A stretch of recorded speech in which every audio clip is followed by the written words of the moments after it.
Our next speaker is a rabbi, teacher, mentor, and president of the Board of Rabbis of Greater Rhode Island. Please welcome Amy Levin and her talk, A Rabbi, a Minister, and an Imam Walk into an Airport, Re-Seeing Jerusalem with Friends. No joke. But we did have a lot of laughs. I got on an airplane and I went to Jerusalem with Imam Farid Ansari, the president of the Rhode Island Council for Muslim Advancement, Reverend Don Anderson, the executive minister of the Rhode Island State Council of Churches, and the middle-aged Jewish lady, me. We were invited to speak at a symposium in Jerusalem, and they imported us as the collaborating clergy of Rhode Island. We thought it was a little strange that the phenomenon of collaborating clergy is so unusual that we had to be imported from Rhode Island to Jerusalem to demonstrate the phenomenon, but there we were.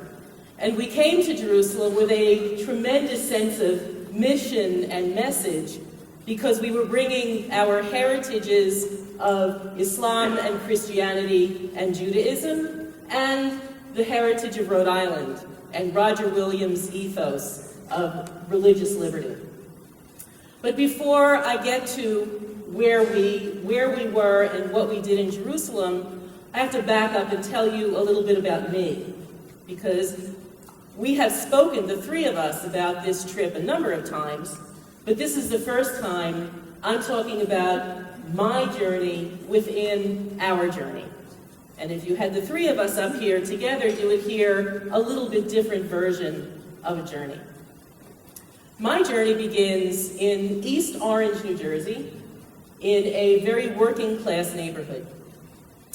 And I walked home every day, and as I walked home every day, I had to pass the local Catholic parochial school. Once, twice a week, kids from that parochial school would converge as I was walking home, they would be walking home, and they would start to chase me. And they would chase me through the alleys of the neighborhood, and they would call me Dirty Jew. And I would be terrified until I finally managed to get home. So, as you might imagine, I had a little bit of a problem with Christianity.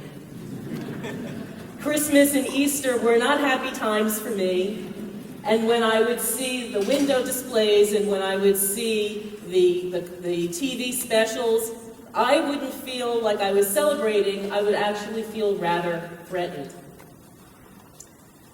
Then as a young adult, I made Aliyah. I moved to Israel in September of 1981 with my husband and my, at the time, toddler daughter.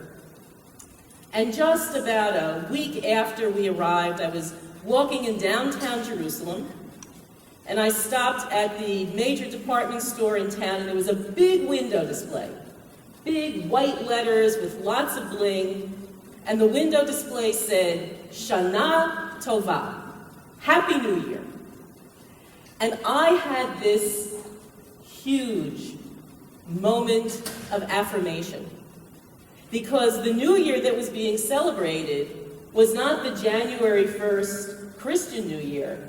It was Rosh Hashanah. It was the beginning of the Jewish New Year. And I understood in a not theoretical way that I was now living in a place where the stores were going to be decorated for my holiday, and the school vacations were going to coincide with my holidays, and all of a sudden, I wasn't in Kansas anymore, and I was the majority. It was such a huge sea change in seeing who I was and where I was in comparison to everybody else around me. We lived in a neighborhood of Jerusalem that was one of the newer neighborhoods, so we were on the very eastern edge of the city. And our street was the last street in the neighborhood, and then there was this bare, dusty hill, and on the other side of the hill, there was an Arab village, an Arab Muslim village. And there was a playground on the street. And on that playground all the kids and the moms from the Jewish neighborhood would show up, and the kids and the moms from the Arab village would show up, and we would all sort of be in the playground together. There was a very sweet Muslim mom one day who offered me fresh almonds from her tree. I had never tasted a fresh almond off a tree before. And she didn't speak Hebrew, and I didn't speak Arabic, but with enough nodding and smiling, I showed her my kids, and she showed me her kids, and it was a very sweet moment.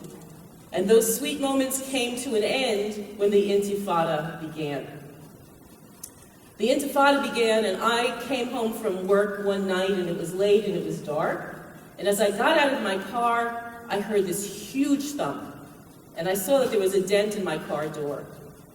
And then there was another big bang, and there was a rock at my feet. And I realized that somebody on the other side of the hill at the Arab village was throwing rocks at me. So I ran behind my car, and in Hebrew, I yelled out, "Lo asiti lachem klum," I haven't done anything to you. And all of a sudden, in my country where I felt safe in the majority, I was once again being pursued, and I was once again afraid. So I very sadly learned to be a little bit cautious around Muslims as well. 20-something years later, I moved to Rhode Island, and I'm in a diner with an imam and a minister. And the three of us are having our first kind of cautious conversations. We are trying to build some trust. We are trying to blast some assumptions. And slowly over time, we succeeded in doing that to the point where we wound up as the collaborating clergy of Rhode Island, coming to Jerusalem. The Jerusalem where I had lived for 20 years and raised my children, the place I loved. The first day, friends of ours took us into the Judean desert east of Jerusalem to a baptismal site on the western bank of the Jordan River. There were Christian groups from all over the world, from Africa and from Asia and from Europe. It was a very moving experience to see all these groups gathered together in tremendous reverence, coming to my holy land to immerse themselves.